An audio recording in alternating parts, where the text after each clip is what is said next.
Good evening, everyone. My name is Allan Jacobs. I am the president of B'nai B'rith International. We've gathered here today diplomats, journalists, representatives of civil society, and leaders of the Jewish community, as well as diverse other communities.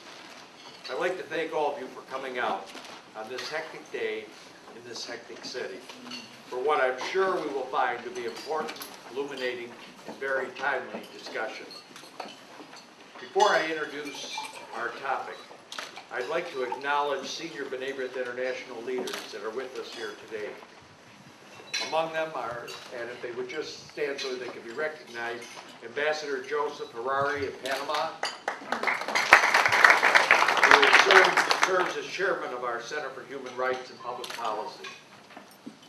Our honorary president, Joel Kaplan, who is now the chairman of the B'nai B'rith Council on UN Affairs. Gary Saltzman, the chairman of our executive committee. Just walking in, I was going to introduce Steve Stern, just walking in the room, who is the co-chairman of our vice chairman of the public policy and co-chairman of our Durban response effort. I'd like to thank all of you and thank all of our colleagues and friends for being here tonight. Our topic this evening is Durban, a 10-year assessment of the United Nations World Conference Against Racism. And this program comes on the eve of the UN's official commemoration of the 2001 Racism Conference and its Durban Declaration and Program of Action. The World Conference in Durban, South Africa, was a gathering that earned notoriety for scenes of wild, anti-Jewish and anti-Israel hatred. And the Durban Declaration, which it produced, singled out Israel alone for the implied characterization as racist. The in tandem Durban NGO Forum, as well as the advanced regional preparatory meetings, were even more overt in trying to revive the perverse canard that Zionism, the self-determination of the Jewish people, is a form of racism. Later, the 2009 Durban Review Conference in Geneva was disgraced by the hateful keynote address of Iran's President Mohammed Ahmadinejad. Now the 10th anniversary Durban commencement in New York, mandated by the UN General Assembly, comes at the precise time when the world body, which convened today, may again be exploited for deeply damaging political purposes.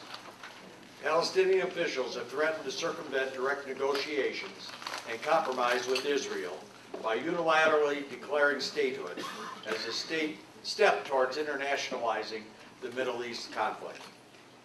I'm sure our speakers will speak to the ways in which Durban process has been systematic of perverse, much broader defects in the UN system. B'nai B'rith International, the oldest Jewish communal humanitarian and human rights advocacy organization, was founded in this city in 1843, but boasting members and supporters in over 50 countries today.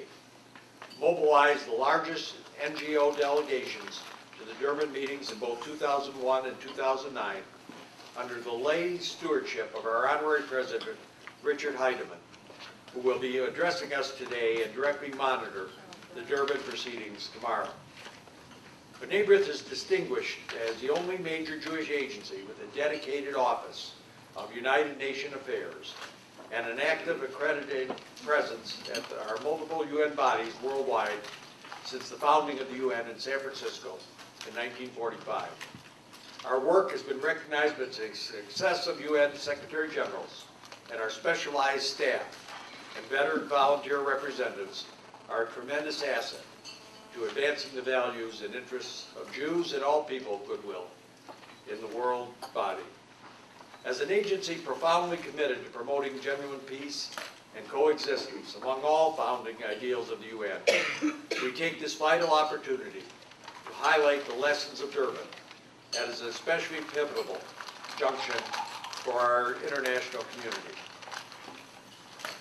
On this note, please join me in publicly recognizing those countries that have already indicated intention not to take part in the fundamentally flawed Durban commemoration tomorrow.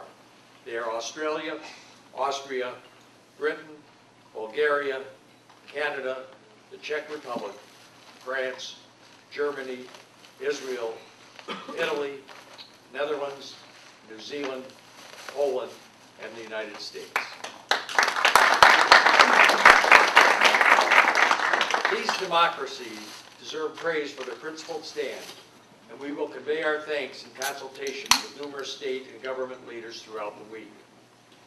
On a side note, I'd like to just mention an email that I received yesterday from a friend who happened to be in Paris.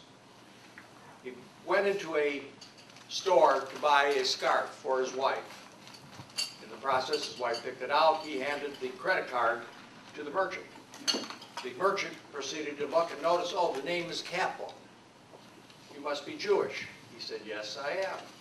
He said, I want to show you something. He took him to the back room and there showed him his Jewish paraphernalia that he had there. Afraid to show it in the store itself. The mezuzah was covered in black, again, for fear of retribution in the store. He then proceeded to tell my friend, he said, yesterday my niece was out walking in Paris and she was attacked by Arab youths. Physically attacked, in which case the French police had to rescue her. What does that tell us? It tells us that this has gone far beyond what is experienced in the Middle East or what Durban has caused throughout the world. To that end, I am sure that our speakers will address us tonight and give their impressions of where we are going and what has taken place. With that, I would like to turn the floor over to our B'nai B'rith Executive Vice President, Dan Mariaschin, who will introduce our distinguished speakers. Dan.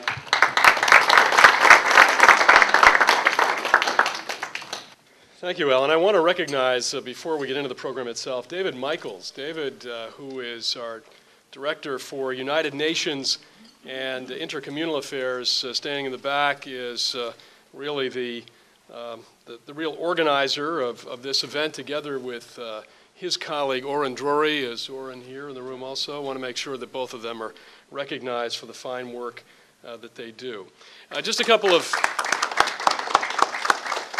words to follow on what Allan said about tomorrow's commemoration, with countries gathering ostensibly to combat racism, xenophobia, and other forms of intolerance.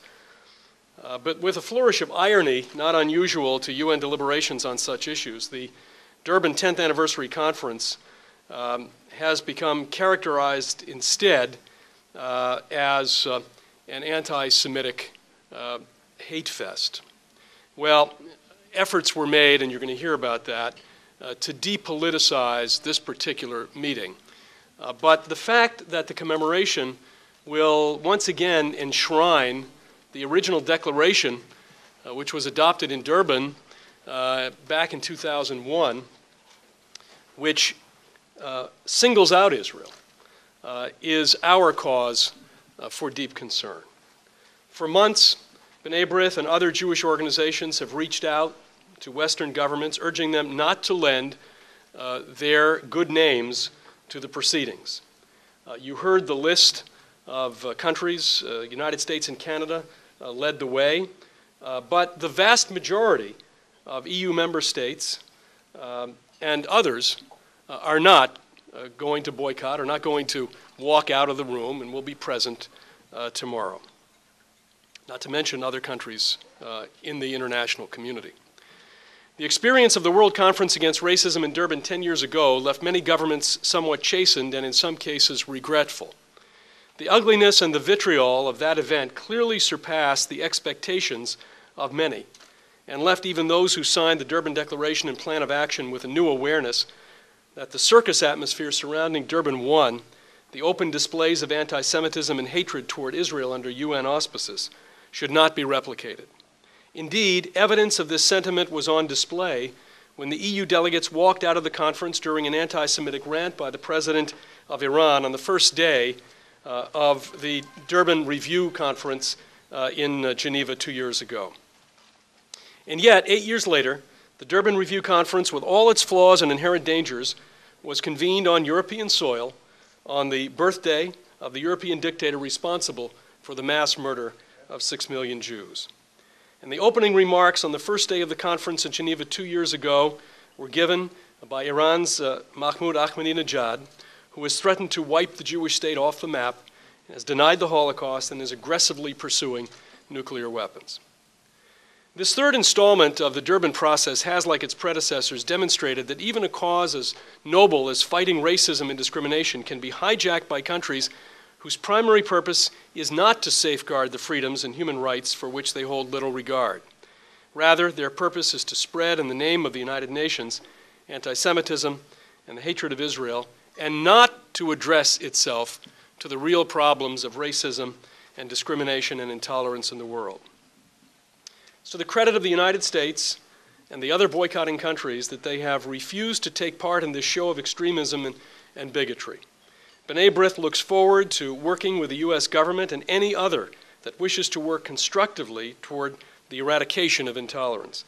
Unfortunately, this objective cannot be achieved through a biased UN process that has given rise to the international campaign of demonization and delegitimization of Israel. The Durban conferences have tarnished the world body's reputation and deserve no commemoration this week. Unfortunately, opponents of racism and discrimination continue to wait for the UN to focus its efforts on the serious pursuit of the Durban process's goal, which is to combat and ultimately to eradicate hatred in all its forms. And what more appropriate speaker to head off, to begin this program, to head this program, not to head it off, I hope not, is Hannah Rosenthal. Hannah is a good friend of B'nai B'rith, sworn in as special envoy to monitor and combat anti-Semitism. She is at the State Department, sparked by the work and experience of her father, a rabbi and a Holocaust survivor, and her own experience studying to become a rabbi. Hannah Rosenthal has led a life marked by activism and a passion for social justice. Before joining the State Department, she was executive director of the Chicago Foundation for Women, where she led one of the largest women's funds in the world. And prior to that, she was executive director of the Jewish Council for Public Affairs for 5 years, an organization of which B'nai B'rith is a member, where she worked on domestic and international policy for the organized Jewish community in North America. She has traveled the world in the 2 years that she has held this position, has traveled the world fighting anti-Semitism, meeting with important government officials to educate, to warn, to educate, and to promote tolerance and to work against anti-Semitism and bigotry. It gives me a great deal of pleasure to introduce Hannah Rosenthal.